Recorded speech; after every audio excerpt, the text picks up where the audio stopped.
아주 오래전 일본의 이야기 속으로 함께 여행을 떠나볼까 합니다. 마법과 일상이 바로 곁에 나란히 숨쉬던 그런 신비로운 세계로요. 상상력이 빚어낸 경이로운 풍경 속으로 지금부터 여러분을 조용히 안내합니다. 이 책, 일본의 요정 세계에는 정말 많은 이야기가 담겨 있는데요. 오늘 우리는 그 첫 장을 장식하는 이야기들을 하나하나 아주 차분하게 따라가 보려고 해요. 단순히 줄거리만 훑는 게 아니라 각 이야기가 품고 있는 일본의 자연관, 또 그들의 가치관, 그리고 섬세한 감성의 결을 천천히 음미하는 그런 시간이 되었으면 합니다. 자, 우리의 첫 이야기는 땅이 아니라 저 높은 하늘에서 시작됩니다. 별들 사이에 쓰여진 한 편의 서사시라고 할 수 있겠네요. 천상의 강을 사이에 두고 의무와 사랑 사이에서 갈등하는 아주 애틋한 이야기입니다. 바로 이 문장으로 시작하는 이야기는 별 연인들의 만남입니다. 우리가 잘 아는 7월 7석 축제의 기원이 된 아주 오래된 신화죠. 밤하늘을 수놓은 별들이 어떻게 이토록 애절한 사랑의 주인공이 되었을까요? 그리고 그들의 운명이 땅에 사는 사람들에게 어떤 의미를 갖게 되었는지 그 속으로 한번 깊이 들어가 보겠습니다. 자, 이 이야기의 두 주인공을 만나보시죠. 한 명은 배가 별을 상징하는 공주, 쇼크조입니다. 태양왕의 딸인 그녀는 정말 부지런하고 성실했어요. 오직 자신의 임무인 배 짜는 일에만 몰두했죠. 그리고 다른 한 명은 알타이르뷰를 상징하는 목동, 킹긴입니다. 별빛이 흐르는 강둑에서 소를 돌보는 역시나 성실한 청년이었고요. 태양왕은 일에만 파묻혀 사는 딸이 좀 안쓰러웠나 봐요. 삶의 즐거움을 찾아주려고 이 결혼을 주선했는데 계획이 생각지도 못한 방향으로 흘러가 버립니다. 한때 세상에서 가장 부지런했던 공주가 사랑에 푹 빠져서 자신의 모든 의무를 내팽개친 거죠. 이건 천상의 질서를 어지럽히는 큰일이었습니다. 결국 분노한 왕은 가혹한 벌을 내리게 되어 두 사람을 은하수라는 거대한 강을 사이에 두고 갈라놓고 1년에 딱 한 번만 만날 수 있게 한 겁니다. 하지만 이 둘의 애틋한 사랑에 감동한 존재들이 있었어요. 바로 땅에 사는 까치들이었죠. 1년에 한 번 7월 7석이 되면 수많은 까치들이 하늘로 날아올라서 스스로의 몸으로 다리를 만들어줍니다. 이 까치다리 오작교 덕분에 두 사람은 잠시나마 만날 수 있게 되죠. 그런데 이 다리는 아주 연약해서 단 하나의 조건에 그 운명에 달려 있었습니다. 바로 날씨가 맑아야만 한다는 거였죠. 이 하늘의 드라마는 곧 땅의 간절한 축제가 되었습니다. 사람들은 대나무에 각자의 소원을 적은 종이를 매달고 하늘에 닿기를 빌었죠. 특히 바느질하는 소녀들은 배짜기의 명수였던 쇼쿠조 공주에게 솜씨가 늘게 해달라고 빌었고요. 그리고 모두가 한마음으로 맑은 하늘을 염원했습니다. 만약 비가 내리면 강물이 불어나 까치다리가 사라지고 두 연인은 서로를 보지 못한 채 눈물만 흘려야 하니까요. 그들의 슬픔이 곧 땅에 사는 사람들의 슬픔이 되는 거죠. 자, 이제 아득한 별들의 세계에서 땅으로 한번 내려와 볼까요? 먼저 두 도시 사이를 여행하는 개구리들의 여정을 통해 본다는 것이 과연 무엇인지 생각해 보고 이어서 한여름의 폭풍우가 가난한 농부에게 안겨준 기적 같은 선물을 함께 목격해 보겠습니다. 이번 이야기는 두 개구리의 여행이라는 우화입니다. 서로 다른 도시에 사는 두 개구리가 있었는데 각자 호기심과 야망을 품고 길을 떠나면서 이야기가 시작돼요.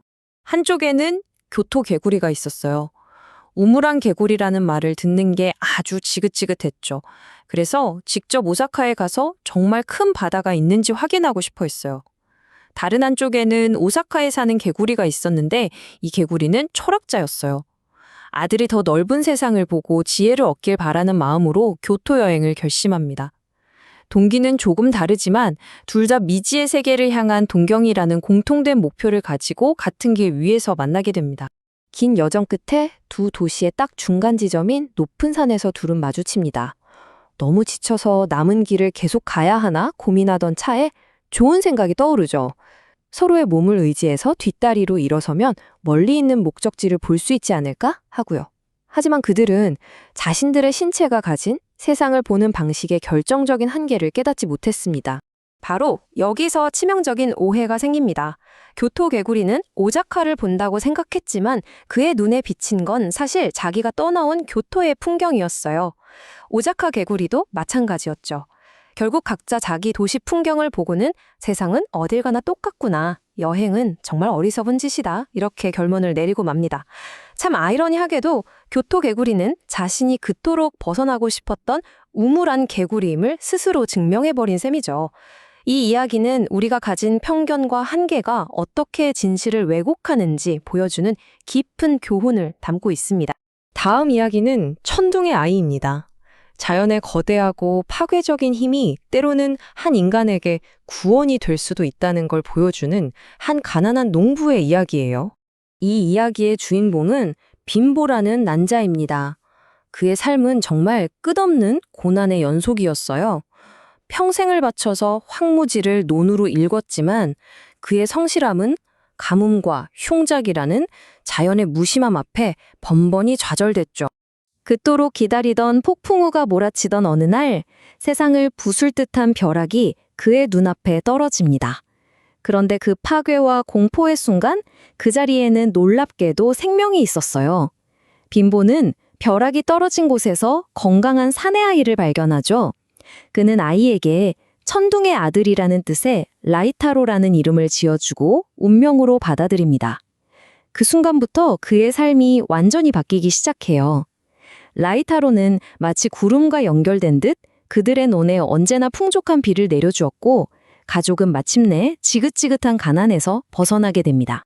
이야기는 성인이 된 라이타로가 자신의 진짜 모습, 그러니까 하늘의 존재인 작은 휜용으로 변해서 구름 속으로 돌아가는 것으로 끝이 납니다. 인간 세상에서의 임무를 다하고 자신을 길러준 양부모에게 평생의 풍요를 선물로 남기고 떠난 거죠. 자연은 때로 가혹하지만 성실한 사람에게는 이렇게 기적 같은 선물을 내리기도 한다는 믿음이 담겨 있는 이야기입니다. 자, 이제 우리의 시선을 좀 더 낮춰서 더 작은 존재들의 세계로 들어가 볼까요? 참새들 사이에서 벌어지는 선과 악의 극명한 대비를 보고 이어서 밤의 곤충들 사이에서 벌어지는 불을 향한 비극적이고 치명적인 사랑의 경쟁을 목격하게 될 겁니다. 혀 잘린 참새 이야기는 정말 충격적인 장면으로 시작됩니다. 남편이 아끼는 참새가 풀을 좀 먹었다는 아주 사소한 이유로 심술궂은 할머니가 홧김에 참새의 혀를 가위로 잘라버리는 끔찍한 짓을 저지르죠. 다행히 참새는 살아남아서 숲속 깊은 곳 다른 참새들과 함께 사는 마법 같은 집으로 돌아갑니다. 한편 식품에 잠겨 참새를 찾아 헤매던 할아버지는 마침내 그곳으로 안내받게 되고 자신이 베풀었던 작은 친절에 대한 엄청난 보답을 받게 돼요. 참새들은 할아버지를 위해 노래하고 춤추며 극진히 환대합니다. 돌아갈 시간이 되자 참새들은 할아버지에게 무거운 바구니와 가벼운 바구니 둘 중 하나를 선물로 고르라고 합니다. 할아버지는 늙고 힘이 없기도 하고 폐를 끼치고 싶지 않다는 겸손한 마음에 가벼운 바구니를 선택하죠. 그런데 그 안에는 상상도 못할 온갖 보물들이 가득 들어있었어요. 그의 친절함과 겸손함이 가장 큰 보상으로 돌아온 거죠. 남편의 보물을 본 욕심 많은 할머니는 질투에 눈이 멀어서 자신도 참새들을 찾아갑니다. 그리고는 망설임도 없이 무거운 바구니를 달라고 하죠. 하지만 그녀의 탐욕이 열어젖힌 바구니 속에는 보물이 아니라 온갖 요괴와 괴물들이 쏟아져 나와 그녀를 파멸로 이끌고 맙니다. 친절과 탐욕이 어떤 다른 결과를 낳는지 아주 극명하게 보여주는 전형적인 권선징악 이야기라고 할 수 있겠네요. 다음은 덧없는 아름다움과 비극적인 열망에 대한 이야기, 반딧불이의 연인들입니다. 자신의 빛만으로도 너무나 찬란한 반딧불이 공주가 있었는데 그녀가 수많은 구원자들에게 아주 불가능하고도 치명적인 과자를 내주는 이야기예요. 온 세상 곤충들의 구애를 받던 아름다운 반딧불이 공주는 자신에게 진짜 불꽃을 가져다주는 자와 결혼하겠다고 선언합니다. 아마 그녀에게 불은 가장 아름답고 강렬한 빛의 상징이었을 거예요. 하지만 그녀를 포함한 다른 곤충들은 인간 세상의 불이 가진 그 파괴적인 본질을 전혀 이해하지 못했습니다. 공주의 마음을 얻고 싶은 곤충 구원자들은 차례차례 인간의 등불과 촛불을 향해 돌진합니다. 하지만 그들이 마주한 것은 아름다운 빛이 아니라 뜨거운 죽음뿐이었죠. 불을 향해 뛰어드는 본능처럼 그들의 사랑은 맹목적이었고 그 결과는 너무나 비극적이었습니다. 마치 이룰 수 없는 이상을 좇는 것의 허무함과 슬픔을 보여주는 것 같죠. 이야기는 결국 가장 어울리는 짝을 찾는 것으로 마무리됩니다. 파괴적인 인간의 불꽃이 아니라 자신의 몸에서 나오는 본연의 살아있는 빛을 가져올 수 있는 같은 종족의 왕자가 나타난 거죠. 그는 공주가 진정으로 원했던 것이 외부의 파괴적인 빛이 아니라 서로가 나눌 수 있는 내면의 찬란함이었다는 걸 이해한 유일한 존재였습니다. 자, 이 부분의 마지막 이야기들은 우리에게 분명한 교훈을 주는 우화들입니다. 배신이 어떤 결과를 낳는지, 그리고 우리 주변의 평범한 사물 속에 어떤 놀라운 비밀이 숨겨져 있을 수 있는지 한번 들여다보죠. 원숭이와 개의 싸움은 주먹밥과 감씨앗이라는 아주 작은 거래로 시작됩니다. 하지만 교활한 원숭이가 배신을 하면서 이야기는 피비린내 나는 복수국으로 번져가죠. 이 이야기는 단순히 복수에서 그치는 게 아니라 약자들이 어떻게 힘을 합쳐서 강자에게 정의를 실현하는지를 보여줍니다. 개는 혼자서 복수하지 않아요. 대신 그의 억울한 사연을 들은 쌀찢는 절구, 날달걀, 말벌 같은 정말 의외의 존재들과 동맹을 맺습니다. 그리고 각자 자신의 독특한 능력을 사용해서 아주 치밀하게 계획된 복수를 실행하죠. 달걀은 폭발하고 말벌은 쏘고 절구는 묵직한 무게로 마지막 일격을 가합니다. 지혜와 협력이 잔인한 힘을 이길 수 있다는 교훈을 아주 명확하게 보여주는 이야기입니다. 자, 이제 오늘 들려드릴 마지막 이야기, 신기한 찻주전자입니다. 오래된 물건에는 영혼이 깃든다는 일본의 믿음이 엿보이는 아주 유쾌한 이야기인데요. 한 사원의 평범한 찻주전자가 아주 활기찬 비밀을 드러내면서 시작됩니다. 이야기는 아주 평범하고 조용한 풍경으로 시작해요. 한 늙은 스님이 중고 가게에서 사온 낡은 찻주전자에 물을 끓이고 있었죠. 그런데 불 위에서 뜨거워지자 찻주전자가 갑자기 오소리의 머리와 팔다리, 꼬리를 드러냅니다. 반은 오소리고 반은 주전자인 기묘한 생명체로 변신한 거죠. 그리고는 뜨겁다고 소리치면서 사원 안을 온통 헤집고 다니며 아수라장을 만듭니다. 조용한 수행을 방해하는 이 요물 찻주전자를 스님은 헐값에 팔아버립니다. 그런데 영리한 땜장이는 주전자의 재능을 바로 알아보고 이걸 기회로 삼죠. 그는 찻주전자를 위한 작은 무대를 만들어서 고개를 시키는데 이 재주 많은 찻주전자 공연이 전국적으로 유명해져서 그에게 막대한 부를 안겨줍니다. 땜장이는 부자가 된 후에 찻주전자를 소중한 보물로서 다시 사원에 기증해서 편안한 여생을 보낼 수 있게 해줬다고 해요. 자, 잠시 멈춰서서 지금까지 들려드린 이야기들을 돌아보면 몇 가지 공통된 실이 엮여 있다는 걸 알 수 있습니다. 첫째, 친절은 보상받고 탐욕과 배신은 반드시 벌을 받는 명확한 권선징악의 세계관. 둘째, 동물이나 곤충, 심지어 사물까지도 인간처럼 감정을 가진 존재로 묘사하면서 모든 생명을 존중하는 자연관. 그리고 마지막으로 우리의 현실과 마법의 세계 사이의 경계가 아주 얇아서 언제든 초자연적인 존재가 우리 삶에 끼어들 수 있다는 놀라운 상상력입니다. 우리는 하늘의 별과 땅의 개구리, 숲속의 참새와 마법의 찻주전자 이야기를 탐험했습니다. 하지만 이건 일본의 경이로운 전설 세계로 들어가는 첫걸음에 불과해요.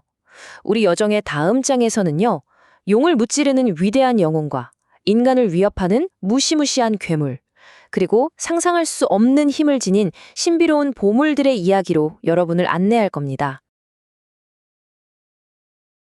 이 책은요, 아주 오랜 시간 동안 세대를 거듭하며 전해져 내려온 이야기들을 한데에 모아놓았어요. 일본의 경이로운 전설, 그 가장 깊은 곳으로 우리를 데려가 주죠. 이건 그냥 단순한 옛날 이야기가 아니에요. 시대를 관통하면서도 변치 않는 삶의 지혜와 깊은 통찰을 담고 있는 마치 거울 같은 이야기들입니다. 오늘 우리가 함께 떠나볼 여정의 주제는 바로 작은 존재들의 거대한 세상입니다. 보통 이야기들은 위대한 영웅이나 신들을 다루잖아요. 하지만 오늘은 좀 다릅니다. 가장 작고 어쩌면 하찮아 보이기까지 하는 그런 생명체들의 눈을 통해서 세상을 한번 들여다볼 거예요. 그럴 때 비로소 드러나는 아주 깊고 중요한 진실들을 함께 따라가 보겠습니다. 자, 그럼 첫 번째 이야기부터 시작해 볼까요? 이건 두 마리의 두꺼비에 관한 이야기입니다. 한 마리는 아주 번화한 상업도시였던 오자카에 살고 있었고요. 다른 한 마리는 역사가 깊은 수도 교토에 살고 있었어요. 이 두 두꺼비는 각자 자기가 아는 세상, 그 너머에는 과연 무엇이 있을까 궁금해하며 아주 긴 여정을 떠나게 됩니다. 그런데 이 둘의 동기는 조금 달랐습니다. 먼저 교토 두꺼비는요, 우물가에 오는 사람들이 늘 자기를 보면서 허휴, 우물안개구리는 큰 바다를 모른다더니 하고 혀를 차는 소리에 아주 신물이 나 있었어요.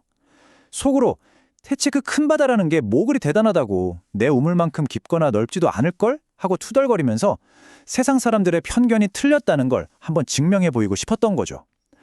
반면에 오자카 두꺼비는 철학자인 아버지의 명을 받고 길 나섰습니다.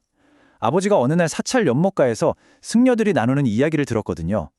연꽃은 더러운 진흙 속에서 피어날 때 가장 아름답다는 말이었죠. 그걸 듣고 내 아들 역시 더 넓은 세상을 경험하면 저 진흙 속 연꽃처럼 크게 성장하겠구나 하고 믿으며 교토로 여행을 보낸 것이었습니다. 그렇게 각자 다른 이유로 집을 나선 두꺼비들. 그런데 문제가 생겼어요. 평생을 네 발로 엉금엉금 기어 다녔지 두 발로 걸어본 적이 없었거든요. 당연히 금세 지쳐버리고 말죠. 그러다 두 도시의 정확히 중간쯤 되는 지점, 하시모토 근처의 한 언덕에서 정말 운명처럼 서로를 딱 마주치게 된 겁니다. 헉헉거리면서 숨을 구르던 두 두꺼비는요, 정말 기발하다고 생각했지만 사실은 아주 치명적인 결함이 있는 계획을 하나 떠올립니다. 뭐냐면 서로의 몸에 등을 기댄 채 뒷다리로 번쩍 일어서서 이 언덕 꼭대기에서 각자 보고 싶었던 목적지를 미리 한번 엿보자는 거였죠. 이거야말로 괜한 고생을 덜어줄 가장 현명하고 효율적인 방법이라고 둘은 확신했습니다. 하지만 그들의 계획은 정말 안타깝게도 시작부터 실패할 운명이었습니다. 바로 이 누구도 예상치 못했던 아주 결정적인 해부학적 사실 때문이었는데요. 두꺼비의 눈이라는 게 말이죠. 우리가 생각하는 것과는 좀 다르게 달려 있었어요. 몸을 똑바로 세우면 정면이 아니라 자연스럽게 등 뒤, 그러니까 자기가 걸어왔던 방향을 향하게 되어 있었던 겁니다. 그럼 결국 어떤 일이 벌어졌을까요? 네, 맞습니다. 오자카의 그 넓은 바다를 보려고 했던 교토 두꺼비의 눈에는 자기가 방금 떠나온 교토의 풍경이 보였고요. 위대한 수도 교토를 기대했던 오자카 두꺼비는 자기 고향 오자카를 보게 된 거죠. 둘은 서로를 쳐다보면서 실망 가득한 목소리로 말했습니다. 하하, 오자카는 교토란 다를 게 하나도 없구먼. 그러게 말이오. 교토는 오자카랑 쌀 한 톨만큼이나 똑같아. 결국 그들은 세상은 다 거기서 거기라는 섣부른 결론을 내리고 말아요. 그리고 각자 자기의 우물과 연못으로 돌아가서 평생 자기가 가장 현명했다고 굳게 믿으며 살았다고 합니다. 자, 이제 조금 더 마음을 파고드는 이야기로 한번 넘어가 볼까요? 친절이라는 아주 작은 씨앗과 잔인함이라는 날카로운 칼날이 각자 어떤 다른 운명을 만들어내는지 아주 극명하게 보여주는 이야기입니다. 여기에는 마음씨 착한 할아버지와 아주 심술궂은 그의 아내, 그리고 아주 작은 참새 한 마리가 등장합니다. 모든 사건은 한순간의 분노에서 시작되어 남편이 애지중지하는 참새를 늘 눈엣 가시처럼 여기던 할머니가 있었어요. 어느 날 이 할머니가 빨래에 쓰려고 쑤어놓은 풀을 참새가 그만 콕콕 쪼아먹은 거예요. 이걸 본 할머니는 이성을 잃고 맙니다. 그리고는 망설임 없이 가위를 가져와서 그 예쁘게 노래 부르던 참새의 작은 혀를 싹둑 잘라버리죠. 피를 흘리는 참새는 고통스러운 비명을 지르며 멀리, 아주 멀리 날아가 버렸습니다. 슬픔에 잠겨 참새를 찾아 헤매던 할아버지는요, 산속에서 정말 꿈처럼 그 참새와 다시 만나게 됩니다. 참새는 할아버지를 자디 집으로 안내하는데 그곳은 인간 세상의 모든 근심을 잊게 할 만큼 아주 따뜻하고 환상적인 공간이었어요. 맛있는 음식이 끝도 없이 차려지고 온 참새 가족이 할아버지를 위해서 춤을 추고 노래를 불렀죠. 할아버지는 닷새 동안 그곳에 머물면서 심술궂은 아내의 잔소리도 다 잊고 정말 꿈 같은 시간을 보냅니다. 이제 떠날 시간이 되자 참새는 크기가 다른 두 개의 바구니를 내놓으면서 하나를 선물로 가져가라고 합니다. 할아버지는 자기가 늙고 힘이 없으니 무거운 건 들기 어렵겠다며 아주 겸손하게 작고 가벼운 바구니를 선택하죠. 그런데 집에 돌아와서 바구니를 열어보니 세상에 그 안이 눈부신 금은보화로 가득 차 있는 게 아니겠어요? 이 이야기를 들은 욕심쟁이 할머니는 눈이 뒤집혔습니다. 자기도 그 보물을 꼭 손에 넣어야겠다면서 당장 참새 집으로 달려가죠. 그리고는 망설임 없이 크고 무거운 바구니를 탐욕스럽게 집어듭니다. 그 결과는 너무나도 명확했습니다. 착한 할아버지는 참새가 준 보물 덕분에 남은 여생을 아주 풍요롭고 평화롭게 살았어요. 하지만 할머니가 낑낑대며 집으로 들고 온 그 무거운 바구니, 그 뚜껑을 열자 그 안에서 쏟아져 나온 것은 온갖 끔찍한 괴물과 귀신들이었습니다. 결국 할머니는 자신의 끝없는 탐욕이 불러온 공포 속에서 비참한 최후를 맞이하게 되죠. 자, 이번에는 조금 분위기를 바꿔서요. 잔혹한 이야기에서 잠시 벗어나 볼게요. 우리의 평범한 일상 속에 숨어 있는 아주 기이하고 유쾌한 비밀에 대한 이야기입니다. 주인공은 아주 낡은 찻주전자 하나예요. 모린즈라는 절에 아주 검소하게 살아가는 늙은 스님이 한 분 계셨습니다. 이 스님은 매일 직접 밥을 짓고 차를 끓이면서 더없이 평온한 나날을 보내고 있었죠. 물론 곧 자신의 낡은 찻주전자가 그 평온을 송두리째 흔들어 놓을 것이라고는 꿈에도 상상하지 못한 채 말입니다. 그러던 어느 날이었어요. 스님이 불 위에 올려둔 쇠주전자가 갑자기 살아 움직이기 시작하는 겁니다. 주전자 주둥이에서는 너구리 코와 콧수염이 쑥 튀어나오고 반대편에서는 길고 덥수룩한 꼬리가, 아래에서는 4개의 다리가 쑥 돋아나더니 이내 방안을 막 뛰어다니면서 춤을 추기 시작했죠. 심지어 자기의 그 둥근 배를 북처럼 통통 두드리면서 흥겨운 장단을 맞추기까지 했어요. 정말이지 놀랍고도 기묘한 광경이었습니다. 이 기이한 광경에 그야말로 혼비백산한 스님은 그 주전자가 틀림없이 요물이라고 생각하고 물을 담그는 통에 가둬버립니다. 그리고 다음날 마침 절을 찾아온 땜장이에게 동전 몇 푼만 받고 서둘러 팔아버리죠. 땜장이는 그저 낡은 주전자 하나를 싸게 샀다고만 생각하고는 자신의 고물상으로 가져갑니다. 그런데 그날 밤 땜장이의 집에서도 주전자는 너구리로 변해서 춤을 춥니다. 하지만 땜장이는 스님과는 반응이 달랐어요. 두려워하기는커녕 그 놀라운 재능을 한눈에 알아본 거죠. 그래서 분붓구 차가마, 그러니까 행운을 가져다주는 찻주전자라는 멋진 이름도 붙여주고 전국을 돌면서 공연을 열었습니다. 너구리 주전자는 아슬아슬하게 줄타기도 하고 부채를 들고 춤도 추고 온갖 묘기는 선보였어요. 이 공연 덕분에 땜장이는 엄청난 부와 명성을 얻게 됩니다. 큰 부자가 된 땜장이는 은퇴하면서 자신에게 이 큰 행운을 가져다준 요술 주전자를 처음 그 주전자가 있던 모린지 절에 아주 귀중한 유물로 다시 돌려주었습니다. 그렇게 한 스님에게는 그저 두려운 요물이었던 주전자가 그것의 진짜 가치를 알아본 한 사람 덕분에 절의 소중한 보물로 영원히 기억되게 된 것이죠. 이제 오늘의 마지막 이야기네요. 이 이야기는 교활한 잔인함, 그리고 그에 맞서는 아주 영리한 복수에 대한 이야기입니다. 가장 약한 존재들이 서로 힘을 합쳐서 어떻게 정의를 실현하는지, 그 힘에 대한 이야기라고 할 수 있겠습니다. 이야기는 아주 교활한 원숭이와 우직한 개의 불공정한 거래에서 시작됩니다. 원숭이가 개를 꿰어내어 당장 먹을 수 있는 이 맛있는 주먹밥을 저 쓸모없어 보이는 감씨앗 한 개와 바꾸자고요. 하지만 개는 실망하지 않고 그 씨앗을 땅에 정성껏 심습니다. 그리고 싹이 트고 나무가 자라서 마침내 열매를 맺을 때까지 정말 정성껏 돌보죠. 마침내 나무에 감이 주렁주렁 열리자 기다렸다는 듯이 원숭이가 나타났습니다. 그리고는 나무 위로 잽싸게 올라가 잘 익은 감은 모조리 혼자 먹어치우고는 딱딱하고 덜 익은 풋감을 아래에 있는 개에게 막 던지면서 괴롭혔어요. 개가 억울해서 항해하자 격분한 원숭이는 나무에서 내려와 개를 거의 죽을 지경까지 때리고는 유유히 사라져버렸습니다. 죽어가던 개는 마침 길을 지나던 새 존재에게 발견됩니다. 바로 쌀 빻는 절구와 날달걀, 그리고 말벌이었죠. 개의 딱한 사정을 들은 이들은 함께 분노하면서 힘을 합쳐 저 교활한 원숭이에게 복수할 계획을 세웁니다. 그들의 복수 계획은 정말 한치의 오차도 없이 치밀했습니다. 원숭이의 집에 몰래 들어가서 마치 무대 위의 배우들처럼 각자 자기 위치에 섰죠.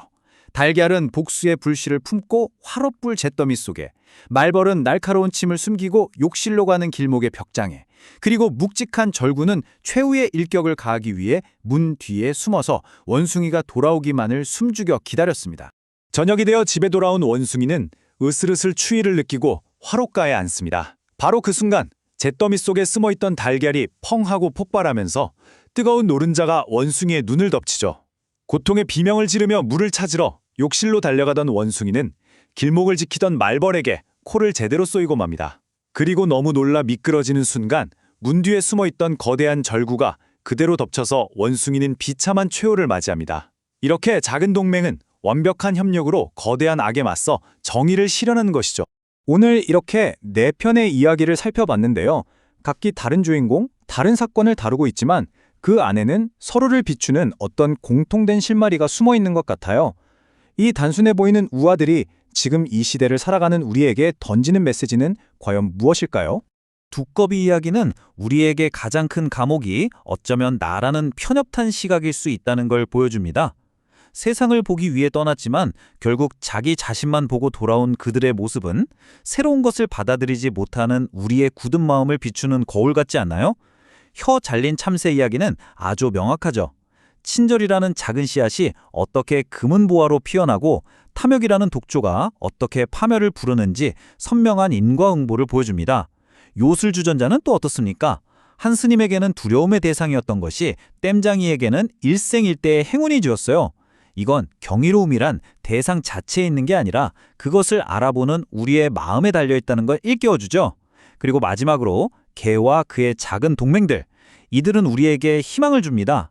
아무리 작고 약한 존재라도 같은 뜻을 품고 함께 뭉칠 때 거대한 불의에 맞서 위대한 정의를 이룰 수 있다는 메시지를 말입니다. 결국 이 모든 이야기는 동물의 탈을 쓴 우리 자신에 대한 이야기일지도 모릅니다. 교만, 탐욕, 친절, 그리고 연대, 이렇게 세대를 거듭하며 전해져 온 이 소박한 이야기들은 시대를 초월하여 결코 변치 않는 인간 본성의 어떤 모습을 우리에게 드러내고 있는 걸까요? 그 답은 아마도 또 다른 이야기 속에 숨겨져 있을 겁니다. 그 여정을 계속해서 함께 해주시길 바랍니다.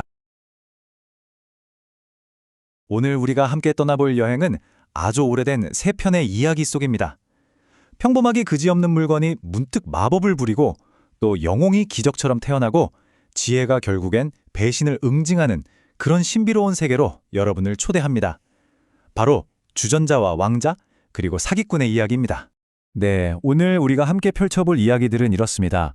먼저 재주 많은 찻주전자 이야기부터 시작해서 복숭아에서 태어난 영웅 모모타로, 그리고 마지막으로 여우의 필사적인 거래까지 일본의 오래된 이야기책 속으로 한 걸음 더 깊이 들어가 보겠습니다. 이 이야기들은 일본의 아주 풍부한 경이로운 설화에서 비롯됐다고 해요. 듣는 사람의 마음을 사로잡고 또 어떤 깨달음을 주기 위해 만들어진 그야말로 상상력으로 가득 찬 세계죠. 이제 그 문을 열고 들어가 보겠습니다. 자, 우리의 첫 번째 이야기는요, 히타치 지방에 있는 모린지라는 아주 고즈넉하고 조용한 절에서 시작됩니다. 이 절에는 한 늙은 스님이 살고 있었어요. 뭐 특별할 것 없는 분이었죠. 직접 밥을 짓고 차를 끓이고 매일 아침이면 일어나서 마루를 쓰는 아주 정직하고 검소한 삶을 살아가는 그런 수행자였습니다. 하루하루가 소박한 일과와 조용한 명상으로 채워져 있었죠. 그런데 말이죠, 이 평범하고 경건하기만 한 스님의 일상에 과연 어떻게 신비로운 일이 끼어들게 됐을까요? 그 첫 번째 이야기 속으로 한번 들어가 보겠습니다. 이 고요한 절의 정적을 깨뜨린 건 다름 아닌 아주 낡고 평범한 찻주전자 하나였습니다. 그리고 이야기 속에 본즈라는 단어가 나올 텐데요. 이건 바로 우리가 지금 이야기하고 있는 이 늙은 스님을 가리키는 또 다른 표현입니다. 일본의 불교 승려를 뜻하는 말이죠. 이 단어를 통해서 우리는 이 이야기의 배경을 조금 더 생생하게 그려볼 수 있을 겁니다. 때는 어느 쌀쌀한 날이었습니다. 스님은 마룻바닥 중앙에 놓인 화로 옆에 앉아서 차를 한 잔 끓여 마시려고 했죠. 그런데 바로 그때였어요. 불 위에 올려둔 주전자가 아주 이상한 소리를 내기 시작한 겁니다. 주전자 주둥이에서는 마치 살아있는 생물이 숨을 쉬는 것처럼 스스 하고 김이 새는 소리가 났고요. 뚜껑은 또 위아래로 덜컹거리면서 파타리 하는 소리를 냈습니다. 그러더니 곧 주전자 전체가 마치 살아있는 것처럼 앞뒤로 흔들리기 시작했죠. 스님은 정말 눈앞에서 벌어지는 광경에 아무 말도 할 수가 없었습니다. 이게 꿈인가 생신가 싶었겠죠. 주전자의 길쭉한 주둥이가 갑자기 커다란 콧수염이 달린 너구리의 코로 변하더니 반대편에서는 길고 덥수룩한 꼬리가 쑥 돋아났습니다. 그걸로 끝이 아니었어요. 이어서 주전자 밑에서 털이 수북한 4개의 다리가 툭 튀어나왔고 반은 너구리, 반은 주전자인 정말 기묘하기 짝이 없는 생명체가 불 위에서 펄쩍 뛰어내려 방 안을 어지럽게 뛰어다니기 시작했습니다. 상상도 못할 기괴한 모습이었죠. 이 소란을 들은 스님의 젊은 제자들이 빗자루며 막대기를 들고 허둥지둥 달려왔습니다. 한바탕 시끄러운 소동 끝에 겨우겨우 그 너구리 주전자를 붙잡는 데 성공했죠. 그들은 너구리를 묻잔지, 그러니까 다이콘을 절여서 담그는 커다란 나무통에 냅다 쑤셔 넣고는 무거운 돌로 뚜껑을 꽉 덮어버렸습니다. 그 지독한 묻잔지 냄새라면 그 어떤 요물이라도 견디지 못하고 죽거나 도망칠 거라고 합신했던 거죠. 다음날 아침 스님은 혹시나 그 너구리가 아직 살아있을까? 조심스럽게 통뚜껑을 열어보았습니다. 하지만 그 안에는 어젯밤에 그 기괴한 생명체는 온데간데 없고 그저 낡은 무쇠 찻주전자 하나만 덩그러니 놓여 있었을 뿐입니다. 스님은 주전자가 또다시 그런 끔찍한 장난을 칠까봐 너무 두려웠어요. 더 이상 이 무서운 물건을 곁에 둘 수 없다고 생각했죠. 마침 그날 절에 들은 마을 땜장이에게 동전 몇 푼을 받고 서둘러 팔아버렸습니다.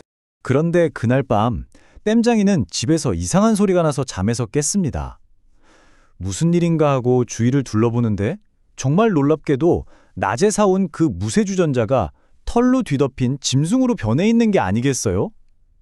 그 너구리는 등잔대 위로 훌쩍 올라가더니 뒷다리 하나로 아슬아슬하게 균형을 잡고 서서 앞발로는 작은 부채를 살랑살랑 흔들며 아주 우아하게 춤을 추고 있었습니다. 스님과는 달리 땜장이는 두려움보다는 경이로움을 느꼈어요. 그는 이 신비한 존재에게서 아주 특별한 기회를 본 거죠. 땜장이는 아내와 상의한 끝에 아주 야심찬 계획을 세웁니다. 여보, 우리 이 주전자로 재산을 산처럼 한번 쌓아봅시다. 이름은 분부쿠 차가마. 그러니까 문해와 무해에 모두 통달한 차 주전자라고 짓는 겁니다. 그리고 사람들에게 이 놀라운 재주를 구경시켜주고 돈을 버는 거죠. 그는 곧바로 순회 공연을 열기로 결심했습니다. 땜장이는 작은 극장과 무대를 짓고 화가 친구에게 부탁해서 무대 배경을 그리게 했습니다.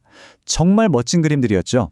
눈 덮인 후지산 위를 우아하게 나는 학들, 빽빽한 대나무 숲 사이로 붉게 비추는 태양, 그리고 거친 파도 위로 떠오르는 붉은 달, 또 장수를 상징하는 황금빛 구름과 거북이, 그리고 일본의 유명한 전설 속 장면들까지 아주 화려하게 그려졌습니다.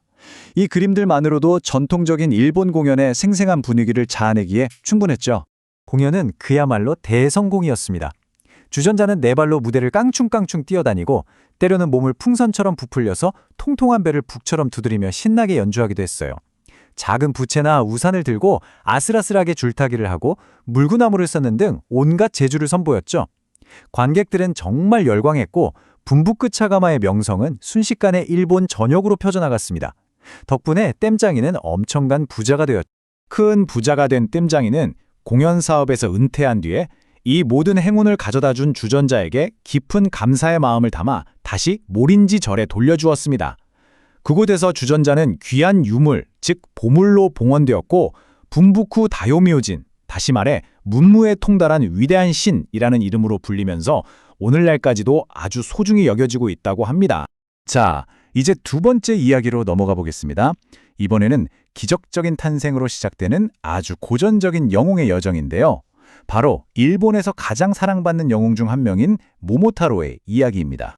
아주 먼 옛날 한 마을에 마음씨가 정말 착한 노부부가 살고 있었습니다. 안타깝게도 그들에게는 아이가 없어서 조금 외로웠지만 그래도 서로를 무척 아끼며 행복하게 지냈죠. 어느 날 할머니가 냇가에서 빨래를 하고 있는데 저 위쪽에서 무언가 둥둥 떠내려오는 거예요. 자세히 보니 세상에 이제껏 본 적 없는 아주 커다란 복숭아 하나였습니다. 할머니는 그 커다란 복숭아를 조심스럽게 건져서 집으로 가져와 할아버지와 나눠 먹으려 했습니다. 할아버지가 칼을 들고 복숭아를 자르려는 바로 그 순간 정말 놀랍게도 복숭아가 저절로 쩍 하는 소리를 내며 반으로 쫙 갈라지더니 그 안에서 응애 응애 하고 우렁차게 우는 아주 귀여운 사내아이가 나온 겁니다. 노부부는 이건 분명 하늘이 주신 선물이라 여기며 크게 기뻐했고 복숭아, 즉 모모에서 태어난 첫째 아들 타로라는 뜻으로 아이의 이름을 모모타로라고 지었습니다. 모모타로는 노부부의 사랑을 듬뿍 받으며 무럭무럭 자라났습니다. 그리고 15살이 되었을 때에는 세상에서 가장 힘센 청년이 되었죠. 그는 어느 날 부모님께 이렇게 말합니다. 멀리 바다 건너 섬에 살면서 사람들을 괴롭히고 마을의 보물을 약탈하는 뿔 달린 도깨비, 즉 오니들을 자기가 꼭 물리치겠다고요. 그리고 부모님께 허락을 구했습니다. 모모타로는 할머니가 정성껏 만들어주신 일본 최고의 수수 경단을 허리에 차고 씩씩하게 길을 떠났습니다. 길을 가다 보니 충직해 보이는 개 한 마리, 영리해 보이는 원숭이 한 마리, 그리고 용감해 보이는 꿩 한 마리를 차례로 만났죠. 모모타로는 그들에게 수수 경단을 하나씩 나눠주었고 경단의 맛에 감탄한 동물들은 기꺼이 모모타로의 충성스러운 동료가 되어 함께 오니의 섬으로 향했습니다.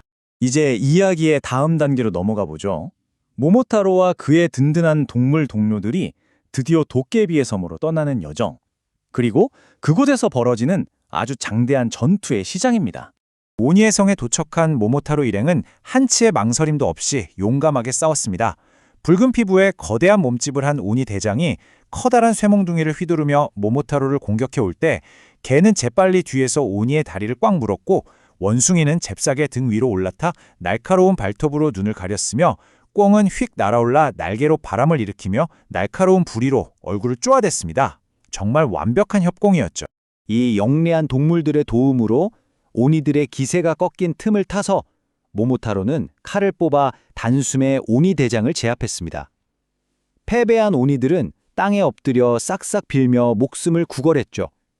그리고 그동안 약탈했던 모든 보물을 내놓겠다고 약속했습니다. 모모타로는 마치 위대한 장군처럼 의적각에 앉아 그들의 항복을 받았습니다. 오니들은 성의 창고를 열어서 온갖 귀한 보물들을 꺼내왔습니다. 쓰는 즉시 몸을 투명하게 만드는 마법 모자와 외투, 바다의 밀물과 썰물을 마음대로 다스리는 신비한 구슬, 그리고 눈이 부실 정도로 반짝이는 금과 은, 붉은 산호, 수정과 진주 같은 온갖 보물들이 수레의 산더미처럼 쌓였습니다. 모모타로는 그 보물을 가득 싣고 영웅이 되어 고향으로 돌아왔습니다. 그는 자신을 친자식처럼 키워준 노부부를 평생 편안하게 모셨고 함께 목숨을 걸고 싸운 개와 원숭이, 꽹을 기사로 삼아 호위병으로 임명하고 큰 상을 내렸다고 합니다. 그리고 아름다운 공주와 결혼해서 오래오래 행복하게 살았다고 전해집니다. 자, 이제 마지막 이야기입니다. 앞서 들었던 두 이야기와는 분위기가 사뭇 다른데요. 좀 더 어둡고 교훈적인 우화라고 할 수 있겠습니다. 무자비한 사냥꾼 때문에 필사적인 계약을 맺을 수밖에 없었던 두 동물의 이야기입니다. 어느 깊은 산골에 사냥꾼 때문에 겨우 살아남은 늙은 너구리 한 마리와 새끼를 둔 어미여우 한 마리가 있었습니다. 굶주림에 너무나 시달리던 둘은 결국 생존을 위해 위험한 동맹을 맺습니다. 계획은 이랬어요. 한 마리가 죽은 척하고 누워있으면 둔갑술에 능한 다른 한 마리가 사람으로 변신해서 그 시체를 마을에 팔아 식량을 구해오자는 것이었죠. 그들의 첫 번째 계획은 아주 성공적이었습니다. 여우가 절만 남자로 변신해서 죽은 척하는 너구리를 마을에 팔아 맛있는 두부와 닭고기를 사왔죠. 너구리는 자신을 산 사람이 방심한 틈을 타서 무사히 탈출해 돌아왔고요. 둘은 함께 잔치를 벌이면서 자신들의 영리함을 자축했습니다. 이제 이야기는 비극적인 전환점을 맞이합니다. 이번에는 너구리가 사람으로 변신하고 어미 여우가 죽은 척할 차례였습니다. 그런데 욕심 많은 늙은 너구리는 돈을 전부 독차지할 끔찍한 생각을 품게 됩니다. 여우를 판 남자에게 다가가 귓속말로 이렇게 속삭였죠. 저 여우는 사실 죽은 척하는 것이니 몽둥이로 머리를 세게 내리쳐서 진짜로 죽이시오. 너구리의 끝없는 탐욕이 공평했던 약속을 치명적인 배신으로 바꾼 바로 그 순간이었습니다. 이제 너구리의 이기적인 행동이 어떤 끔찍한 결과를 낳았는지, 그리고 홀로 남겨진 새끼 여우가 어떻게 복수를 다짐하게 되는지에 초점을 맞춰보겠습니다. 어미를 아무리 기다려도 돌아오지 않자 새끼 여우는 불길한 예감에 사로잡혔습니다. 그리고 결국 너구리의 배신을 직감하고 복수를 결심했죠. 새끼 여우는 너구리를 찾아가 둔갑술 대결을 제안했습니다. 이것은 둔갑술에 대한 너구리의 오만함과 자부심을 역이용한 아주 영리하고 치밀한 계획이었습니다. 새끼 여우는 대결의 조건을 이렇게 내걸었습니다. 도시로 들어가는 큰 다리 위에서 기다리고 계세요. 저는 아주 화려한 옷을 입고 수많은 부하를 거느린 영주님의 행렬로 변신해서 나타날 겁니다. 만약 저를 알아본다면 그건 당신의 승리입니다. 너구리는 나무 뒤에 숨어서 다리를 지켜보았습니다. 잠시 후 정말로 가마를 탄 영주와 수십 명의 사무라이로 이루어진 아주 화려한 행렬이 다가왔죠. 너구리는 속으로 생각했습니다. 이것이 틀림없이 그 새끼 여우가 둔갑한 것이로구나. 어린 녀석이 제법인데. 그렇게 확신하며 어린 여우의 놀라운 둔갑술에 속으로 감탄했습니다. 너구리는 행렬 앞으로 아주 당당하게 나아가 가마를 떡하니 멈춰 세우고는 큰 소리로 외쳤습니다. 어린 여우야, 너의 그 대단한 둔갑술을 내가 알아봤으니 이제 게임은 끝났다. 하지만 그들은 진짜 영주와 그의 부하들이었습니다. 감히 영주를 모욕한 너구리는 그 자리에서 분노한 사무라이들에게 둘러싸여 맞아 죽고 말았습니다. 너구리는 결국 자신의 오만함 때문에 치명적인 실수를 저지르고 만 것입니다. 근처 언덕에서 이 모든 광경을 조용히 지켜보던 새끼 여우는 차갑게 웃었습니다. 어미의 복수가 마침내 이루어지는 것을 보며 유유히 숲속으로 사라졌습니다. 이것이 바로 이 이야기의 냉혹하고도 분명한 교훈입니다. 오늘 우리는 세 편의 이야기를 통해서 참 다양한 힘의 모습을 보았습니다. 제주 하나로 부와 명예를 얻은 주전자, 용맹함과 동료들의 믿음으로 승리한 영웅, 그리고 지혜로 배신을 응징한 어린 여우. 이렇듯 마법과 경이로움이 가득한 세계에서 가장 위대한 힘은 과연 무엇일까요? 영리한 지혜일까요? 아니면 압도적인 힘일까요? 그것도 아니면 굳건한 충성심일까요? 이 질문을 여러분께 남겨드리며 오늘 이야기를 마칩니다. 오늘 우리가 함께 읽어볼 이 책은요, 신과 인간, 그리고 요괴의 경계가 아주 흥미롭게 뒤섞여 있는 세계로 우리를 초대합니다. 신들이 마치 인간처럼 장난을 치기도 하고, 인간 영웅이 신비한 힘을 가진 물건과 씨름하기도 하고요. 또 아주 작은 존재가 상상도 못할 만큼 강력한 악을 물리치는 그런 기이하면서도 매혹적인 설화들 속으로 한번 차분히 들어가 보겠습니다. 자, 그럼 가장 먼저 만나볼 이들은 바로 일본 민담에서 아주 많은 사랑을 받는 인물들입니다. 복과 기쁨을 다스리는 7명의 신, 시치 후쿠진이라고 불리죠. 이 신들은 각각 인간의 삶에서 중요한 가치들을 하나씩 상징하고 있고요. 또 서로 아주 유쾌한 동료 관계를 맺고 있습니다. 첫 번째 신은 후쿠로쿠주입니다. 이 신은 외모가 정말 독특해서 한 번 보면 잊을 수가 없는데요. 바로 엄청나게 높은 이마 때문이죠. 이 기이한 이마는 그의 깊은 지혜와 끝없는 사색을 보여주는 상징이라고 해요. 책에서는 이걸 아주 재미있게 묘사하는데요. 이마가 너무 높고 반질반질해서 이발사가 머리카락 몇 올을 깎으려고 해도 사다리를 놓고 올라가야 할 정도였다고 합니다. 그리고 그의 곁에는 늘 장수를 상징하는 동물들, 예를 들면 거북이나 학, 혹은 아주 오래 산 늙은 사슴이 함께합니다. 그리고 다음 신은 부의 신, 다이코크입니다. 보기만 해도 마음이 푸근해지는 모습이죠. 두 개의 볏짚 가마니 위에 떡하니 앉아있는 모습, 그리고 손에 든 마법의 망치는요, 번영이라는 것이 결국 성실한 노동과 풍족한 식량에서 비롯된다는 걸 상징해요. 책에서는 이 망치가 노동의 상징이라고 설명하고요. 또 옛 상인들이 바다를 통한 교역으로 부를 얻었기 때문에 망치의 한쪽 끝에는 밀물과 썰물을 다스리는 보석 모양이 새겨져 있다고도 합니다. 늘 곁에 주판과 장부를 두고 있는 걸 보면 재물을 꼼꼼하게 관리하는 신이라는 걸 알 수 있죠. 그리고 또 에비스라는 신이 있죠. 어부와 일용할 양식의 수호신입니다. 늘 행복한 표정으로 낚싯대를 들고 커다란 물고기를 안고 있어요. 이건 바로 사람들을 먹여 살리는 바다의 풍요로움을 보여주는 거고요. 다이코쿠처럼 통통한 모습에 귀족들이 쓰는 높은 모자를 쓰고 있는 모습으로 주로 묘사됩니다. 호테이는 만족이라는 감정, 그 자체를 상징하는 신이에요. 그의 모습을 보면 정말 행복이 뭘까 다시 생각하게 되죠. 둥글고 푸근한 배에 항상 웃는 얼굴, 그리고 아이들을 정말 사랑해서 늘 아이들에게 둘러싸여 있습니다. 가진 것이라고는 낡은 옷 한 벌에 부채와 쥐가뿐인데도요. 행복이라는 게 많은 소유에서 오는 게 아니라 이런 소박한 기쁨과 너그러움에서 온다는 걸 온몸으로 보여주는 신입니다. 지성과 기술, 이런 걸 대표하는 신도 있어요. 바로 도시토크인데요. 이 7신들 중에서 거의 유일하게 늘 진지하고 위험 있는 표정을 하고 있죠. 그는 부지런히 공부하는 학생이나 능력이 뛰어난 지도자를 찾아내서 상을 주기 위해 온 세상을 여행한다고 합니다. 손에 들고 있는 두루마리가 달린 지팡이가 바로 그의 학문적 성취를 보여주는 상징입니다.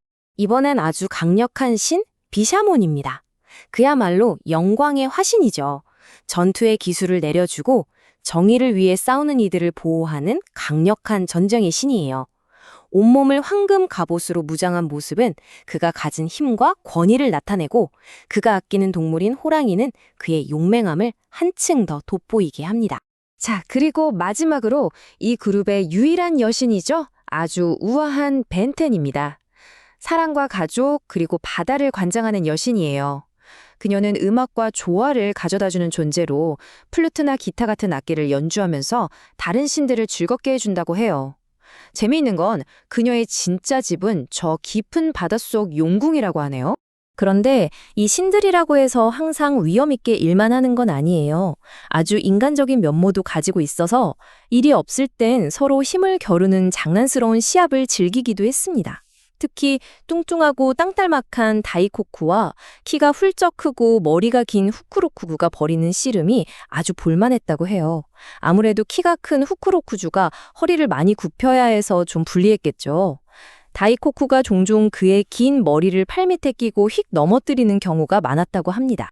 이 신들의 가장 중요한 업무는요, 모든 인간의 삶에 영향을 미치는 일, 바로 중매입니다. 1년에 한 번 모여서 운명의 붉은 실과 흰 실을 가지고 그 해에 결혼할 남녀를 짝지어 주는 거죠. 처음에는 아주 정성을 다해서 서로에게 꼭 맞는 완벽한 짝들을 만들어내요. 그런데 시간이 지나고 점점 피곤해지면 이 신들도 좀 게을러지는 모양이에요. 남은 실들을 그냥 되는 대로 마구 뒤섞어 묶어버린다고 합니다.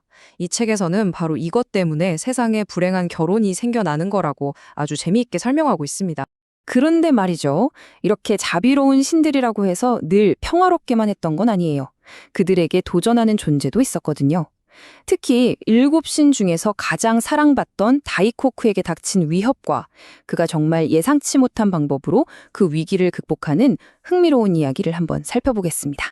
아무리 행복을 다스리는 신들이라지만 그 인기가 너무 많아지면 시기하는 존재가 생기기 마련이잖아요. 특히 사람들 사이에서 인기가 가장 많았던 부의 신 다이코쿠는 다른 신들의 질투를 한몸에 받았습니다. 이 책에 나오는 이야기를 좀 더 자세히 들여다보면요.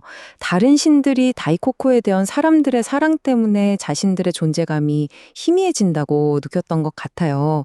그래서 결국 그를 제거하기로 마음먹고 저승의 심판관인 염라대왕에게 가서 다이코쿠를 좀 처리해달라고 부탁을 합니다. 염라대왕은 아주 교활하기로 소문난 오니 신호를 보냅니다. 신호는 부의 신을 그의 보물이 가득한 창고에서 기습할 아주 완벽한 계획을 세웠다고 믿었죠. 그는 다이코쿠의 궁전을 찾아내서 쌀을 잴 때 쓰는 돼 모양으로 지어진 창고 안으로 몰래 잠입하는 데 성공합니다. 하지만 다이코쿠는 역시 신이죠.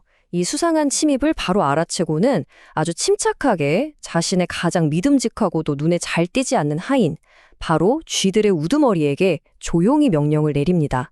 아주 평온한 목소리로 말이죠. 이 쥐가 무기로 들고 간 건요, 놀랍게도 그냥 호랑가시나무 가지 하나였습니다. 쥐는 이 나뭇가지로 강력한 악마와 맞섰어요. 날카롭고 뾰족한 잎사귀로 오니의 몸을 계속해서 찔렀습니다. 정말 대단한 광경이죠? 악마의 엄청난 힘과 교활함에 맞선 것이라고는 보잘것없는 나뭇가지와 작은 쥐의 충성심뿐이었으니까요. 결국 이 거대한 오니는요. 이 작고 따끔따끔한 공격을 이기지 못하고 고통의 비명을 지르며 저승으로 도망쳐버렸습니다. 가장 작은 존재라도 힘을 합치면 위대한 적을 물리칠 수 있다는 걸 보여주는 순간이었죠. 그 뒤로 오니는 다시는 다이코쿠에게 덤비지 못했다고 합니다. 정말 재미있는 건 이 이야기가 그냥 옛날 이야기로 끝나는 게 아니라는 점이에요.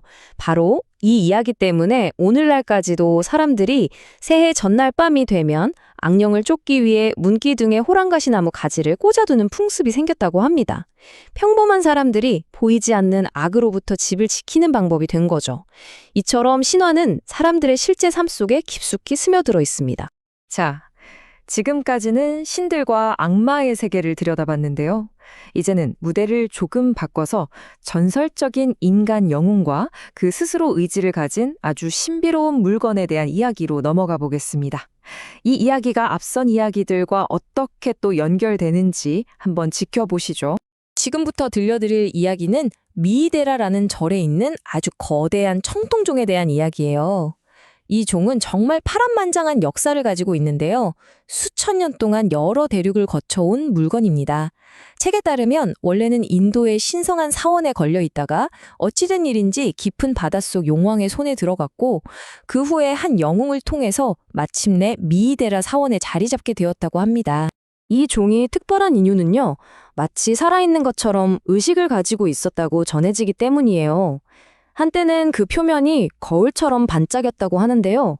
어느 날 한 아름다운 여인이 사원의 금기를 어기고 이 신성한 종의 표면을 자신의 얼굴을 비추는 거울로 사용했다고 합니다. 그러자 종이 깊은 모욕감을 느껴서 스스로 빛을 거두었고 그 후로는 다시는 예전의 찬란한 빛을 되찾지 못했다고 합니다. 바로 이 이야기에 전설적인 힘을 가진 인물 벤케이가 등장합니다.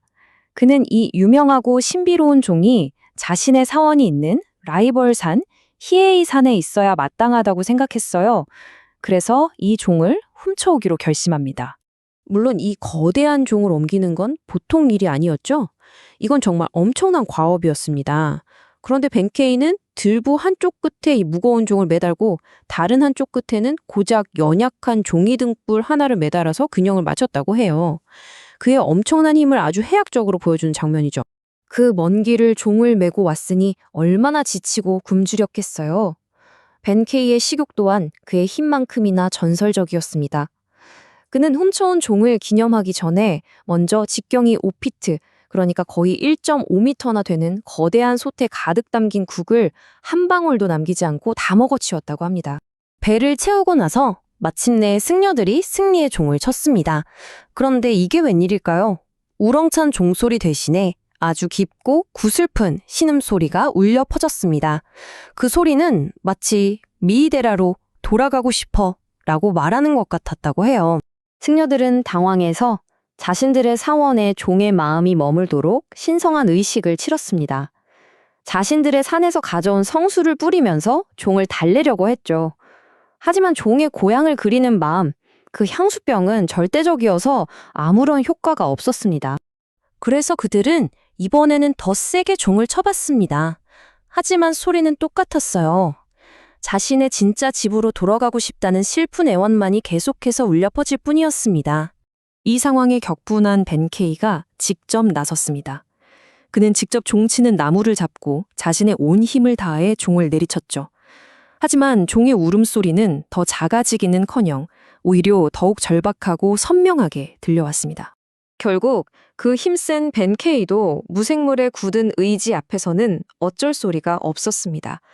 그는 완전히 패배를 인정하고는 화가 나서 종을 산 정상으로 다시 끌고 갔어요. 그리고는 조심스럽게 돌려주는 대신 좌절감에 가득 차서 마지막으로 걷어차 미이데라가 있는 계곡 아래로 굴려버렸습니다. 자, 지금까지 들으신 이야기들에서 뭔가 공통점을 찾으셨나요? 바로 신성한 존재와 악마, 그리고 인간 사이의 경계가 아주 아름답게, 때로는 기묘하게 흐려져 있는 세계를 보여준다는 점입니다. 신들이 장난을 치고 작은 쥐가 악마를 물리치고 또 영웅이 향수병에 걸린 종과 씨름을 벌이는 이 모든 게 다 같은 세계관 안에서 벌어지는 일들이라는 거죠. 신과 인간, 심지어 사물까지도 서로 소통하고 영향을 미치는 그런 세계. 만약 이 신비로운 세계가 우리의 꿈속으로 들어온다면 과연 어떤 이야기가 펼쳐질까요? 다음 시간에는 바로 그 꿈의 세계로 함께 들어가 보도록 하겠습니다. 자, 그럼 일본의 신비로운 이야기들로 가득한 이 책, 그 다음 장으로 함께 넘어가 볼까요? 우선 자연과 초자연, 그 경계가 모호한 세계로 여러분을 초대합니다. 깊고 외로운 산속에 살고 있다는 기묘한 정령들, 그 이야기부터 시작해 볼게요. 오늘 우리가 만나볼 첫 번째 존재는요, 일본 민담에서 아주 독특한 위치를 차지하고 있는 요정이에요. 바로 기다란 코를 가진 텐구에 대한 이야기입니다. 이 책을 보면 텐구를 이렇게 설명해요. 반은 사람, 반은 새인, 아주 신기한 존재라고요. 정말 흥미로운 건 이들의 삶이 알에서 시작해서 점점 사람의 모습으로 변해간다는 점이에요. 다 자라기 전까지는 깃털이랑 날개를 그대로 가지고 있다가 성체가 되면 깃털이 싹 빠지고 날개는 아주 작은 그루터기처럼 남아서 옷 뒤에 감춰준다고 하네요. 텐구의 세계에도 나름의 계급이 있었던 모양이에요. 크게 두 종류로 나뉘는데요. 먼저 아주 위대한 다이텐구가 있습니다. 이들은 권위와 엄청난 자부심의 상징 같은 존재고요. 그리고 그 옆에는 카라스텐구, 그러니까 까마귀 탱구라고 불리는 하인이 있죠. 이 카라스텐구는 주인의 지혜가 담긴 책이랑 권위를 상징하는 도끼를 들고 다니면서 다이텐구를 호위하는 뭐랄까 집행관 같은 역할을 했다고 해요. 탱구를 딱 보면 알아볼 수 있는 몇 가지 특징이 있어요. 우선 발에는 아주 높은 외다리 나막신 같은 걸 신고 있고요. 손과 발 모양도 굉장히 독특해요. 그리고 뭐니 뭐니 해도 가장 눈에 띄는 건 바로 그 믿을 수 없을 만큼 긴 코겠죠. 이 코가 탱고에게는 엄청난 자부심의 원천이면서 동시에 약점이 되기도 한다니 참 아이러니하죠. 재밌는 건 다 자란 탱고는 그렇게 높아 보이는 나막신을 신고도 전혀 비틀거리지 않고 아주 자유자재로 걸어 다닌다는 거예요. 일본의 아주 유명한 영웅이죠. 요시츠네. 이 요시츠네가 바로 탱고에게서 무술과 마법을 배웠다는 전설이 있어요. 남들 모르게 탱고의 왕을 찾아가서 그 발치에서 고대의 지혜를 전수받았다는 거죠. 그러니까 요시츠네의 그 비범한 능력은 단순히 인간의 지식을 넘어선 자연과 정령의 힘에서 비롯되었다. 뭐 이런 식으로 그의 특별함이 더 부각되는 셈입니다. 이 책을 보면 탱구들이 즐겼다는 좀 이상한 오락거리들이 나오는데 대부분이 그들의 상징인 코랑 관련이 있어요. 예를 들면 이런 식이에요. 한 탱구가 자기 코를 기둥처럼 하늘로 쭉 뻗어요. 그럼 다른 탱구가 자기 코를 그 위에 걸쳐서 팽팽한 줄을 만들죠. 그러면 아주 작은 탱구 아이가 그 코 위에서 춤을 추는 거예요. 정말 신기한 광경이죠. 심지어 기둥 역할을 하는 탱고는 부채를 살랑살랑 흔들면서 춤에 맞춰 노래까지 불러준다고 합니다. 정말 탱고에게 코는 만능 도구였나 봐요. 코를 검처럼 써서 펜싱을 하기도 하고 화가 나면 아내의 귀를 때리는 데 쓰기도 하고 심지어 코끝에 펜을 묶어서 실을 쓰거나 소를 매달아 천장에 회반 쪽을 칠하는 일까지 했다고 하니까요. 힘겨루기 시합에서 동전꿰미를 들어 올리는데도 코를 썼대요. 제일 신기한 건 코로 종을 치는 건데 손수건으로 코를 뒤로 확 당겼다가 탁 놓아서 종을 울린다는 거예요. 생각만 해도 아플 것 같은데 정작 본인들은 아무렇지도 않다고 하니 참 대단하죠? 그렇게 대단한 자부심을 가진 탱고에게도 치명적인 약점이 하나 있었으니 바로 술이었어요. 이 책에 묘사된 걸 보면 술에 취한 탱고의 모습이 참 우스꽝스러우면서도 어딘가 짠해요. 날개는 축 처져서 진흙바닥에 질질 끌리고 자랑이던 긴 코는 힘없이 흐느적거리면서 비틀비틀 걷는 거죠. 평소에 그 위험은 온데간데 없이 사라지는 순간입니다. 그래서일까요? 일본에는 사람이 좀 거만해지고 잘난 척을 하면 저 사람 탱구가 됐네 라고 말하는 속담이 있대요. 탱구의 그 긴 코를 인간의 허영심에 빗댄 거죠. 책을 보면 탱구들이 평소에 걷는 모습이 묘사되는데 늘 팔짱을 딱 끼고 고개를 뒤로 젖혀서 코가 하늘을 향하게 한대요. 마치 옛날 영주, 다이묘처럼 뽐내면서 걷는다는 거죠. 결국 이 속담은 우리에게 묻는 것 같아요. 자부심과 허영심은 과연 어떻게 다른 걸까 하고요. 자, 이렇게 산의 정령 탱구 이야기를 만나봤는데요. 이번에는 바로 그 산속에서 태어난 한 영웅의 이야기로 넘어가 보려고 합니다. 인간을 초월한 힘, 그리고 자연과의 아주 특별한 교감을 가진 소년의 이야기예요. 오늘의 두 번째 주인공은 바로 킨타로입니다. 이 아이는 좀 특별해요. 사람들 틈이 아니라 깊고 깊은 숲속에서 자랐거든요. 그래서인지 그의 유일한 친구들은 바로 야생동물들이었습니다. 킨타로는 그야말로 숲의 왕자나 다름없었어요. 곰, 사슴, 멧돼지 같은 동물들이 모두 그의 친구였고 어미 곰의 등에 올라타는 건 그냥 일상이었죠. 토끼나 다람쥐 같은 작은 동물들은 그의 하인이었고요. 얼마나 힘이 셌냐면 아기 때부터 커다란 도끼를 휘두르고 다자란 곰과 씨름을 하고 심지어는 높은 나무에 있는 어린 탱구들의 둥지를 막 흔들어서 떨어뜨릴 정도였대요. 여기서 중요한 건 킨타로의 힘이 문명사회에서 훈련된 게 아니라 자연 그 자체에서 온 원초적인 힘이라는 점이에요. 사실 킨타로에게는 숨겨진 출생의 비밀이 있었습니다. 그의 아버지는 원래 아주 용감한 군인이었는데 조정에 있는 적들의 모함으로 억울하게 불명예를 안고 쫓겨난 인물이었어요. 그리고 어머니는 비밀리에 아이를 낳기 위해 깊은 산속으로 몸을 피신한 아름다운 여인이었죠. 어쩐지 영웅설화에서 흔히 볼 수 있는 고귀한 혈통 하지만 비극적인 운명 같은 그런 서사가 느껴지죠. 킨타로의 삶을 보면 정말 전형적인 영웅의 여정을 보여주는 것 같아요. 외로운 산속 동굴에서의 탄생, 그리고 야생에서 자라면서 자신도 모르게 길러진 엄청난 힘. 그러다 마침내 위대한 영웅 라이코가 우연히 산을 지나다가 킨타로의 잠재력을 한눈에 알아보고 그를 양자로 삼게 되죠. 이 모든 과정이 킨타로가 그저 힘만 센 아이가 아니라 언젠가 세상에 나가 큰 일을 할 운명을 타고났다는 걸 보여주는 것 같습니다. 결국 킨타로는 숲을 떠나 사카타 킨토키라는 이름의 용감한 군인으로 성장합니다. 그리고 오늘날까지도 일본 소년들에게는 최고의 영웅으로 기억되고 있죠. 킨타로의 이야기는 아마 이런 메시지를 주는 것 같아요. 어떤 어려운 환경에서도 위대함은 피어날 수 있고 자연과 함께하는 그 순수한 힘이야말로 진짜 용기라고 말이죠. 자, 이제 마지막 이야기입니다. 이번 이야기는 좀 더 신비로운데요.